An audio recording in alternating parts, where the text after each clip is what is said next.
Hello everyone, welcome to Sanmarga classes. 27ನೇ ಪ್ರಶ್ನೆ ನಮ್ಮ ಸಂವಿಧಾನ ಎಂಬ ಚಾಪ್ಟರ್ ಇಂದ ಭಾರತದ ಸಂವಿಧಾನದ ಲಕ್ಷಣಗಳನ್ನ ತಿಳಿಸಿ ಅಂತ ಹೇಳಿದ್ದಾರೆ ಮಕ್ಕಳು. ಓಕೆನಾ?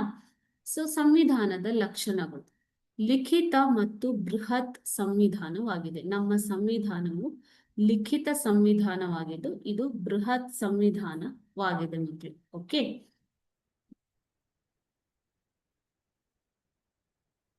ಭಾಗಶಃ ನಮ್ಯ ಮತ್ತು ಭಾಗಶಃ ಅನಮ್ಯವಾದಂತಹ ಸಂವಿಧಾನ ನಮ್ಮದು. ನಮ್ಯ ಅಂತಂದ್ರೆ ಸರಳ ಮತ್ತು ತಿದ್ದುಪಡಿ ಮಾಡಲು ಸುಲಭವಾಗಿ ತಿದ್ದುಪಡಿ ಮಾಡಬಹುದಾದಂತಹ ಸಂವಿಧಾನ. ಅದೇ ರೀತಿ ಅನಮ್ಯ ಅಂತಂದ್ರೆ ಏನು ಮಕ್ಕಳೇ?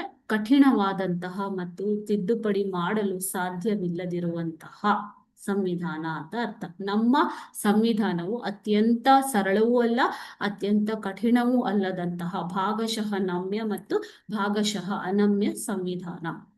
ಸಂಸದೀಯ ಸರ್ಕಾರ ಪದ್ಧತಿಯನ್ನ ನಮ್ಮ ದೇಶದಲ್ಲಿ ಅನುಸರಿಸಲಾಗುತ್ತೆ. ಇದರ ಪ್ರಕಾರ ದ್ವಿಸದನ ಶಾಸಕಾಂಗ ವ್ಯವಸ್ಥೆಯನ್ನ ಹೊಂದಿರುವಂಥದ್ದು. ಓಕೆನಾ? ಅದೇ ರೀತಿ ನಮ್ಮ ದೇಶವು ಗಣತಂತ್ರ ವ್ಯವಸ್ಥೆಯನ್ನ ಹೊಂದಿದೆ. ಓಕೆ, ಒಕ್ಕೂಟ ವ್ಯವಸ್ಥೆಯಲ್ಲಿ ನಾವು ಕಾರ್ಯವನ್ನ ನಿರ್ವಹಿಸುತ್ತಾ ಇದ್ದೇವೆ. ಓಕೆನಾ ಮಕ್ಕಳೇ? ಮೂಲಭೂತ ಹಕ್ಕುಗಳು. ನಮ್ಮ ಸಂವಿಧಾನವು ನಮಗೆ 11 ಮೂಲಭೂತ ಹಕ್ಕುಗಳನ್ನ 6 ಮೂಲಭೂತ ಹಕ್ಕುಗಳನ್ನ ನೀಡಿದೆ. ಅದೇ ರೀತಿ ಮೂಲಭೂತ ಕರ್ತವ್ಯಗಳನ್ನು ಕೂಡ ನೀಡಲಾಗಿದೆ. ರಾಜ್ಯ ನಿರ್ದೇಶಕ ತತ್ವಗಳು. ಸಂವಿಧಾನದ 4ನೇ ಭಾಗದಲ್ಲಿ ರಾಜ್ಯ ನಿರ್ದೇಶಕ ತತ್ವಗಳನ್ನ ಅಳವಡಿಸಲಾಗಿದೆ. ಓಕೆ, 4ನೇ ಭಾಗವು ನಮಗೆ ರಾಜ್ಯ ನಿರ್ದೇಶಕ ತತ್ವಗಳನ್ನ ನೀಡಿದೆ. ಸ್ವತಂತ್ರ ಮತ್ತು ಏಕೀಕೃತ ನ್ಯಾಯಾಂಗ ವ್ಯವಸ್ಥೆಯನ್ನ ಹೊಂದಿರುವಂಥದ್ದು ನಮ್ಮ ದೇಶ. ಓಕೆನಾ? ನಮ್ಮ ನ್ಯಾಯಾಂಗ ವ್ಯವಸ್ಥೆ ಸ್ವತಂತ್ರವಾಗಿದ್ದು ಮತ್ತು ಏಕೀಕೃತವಾಗಿದೆ. ಪ್ರಜೆಗಳ ಹಕ್ಕನ್ನು ರಕ್ಷಿಸಲಾಗುತ್ತೆ.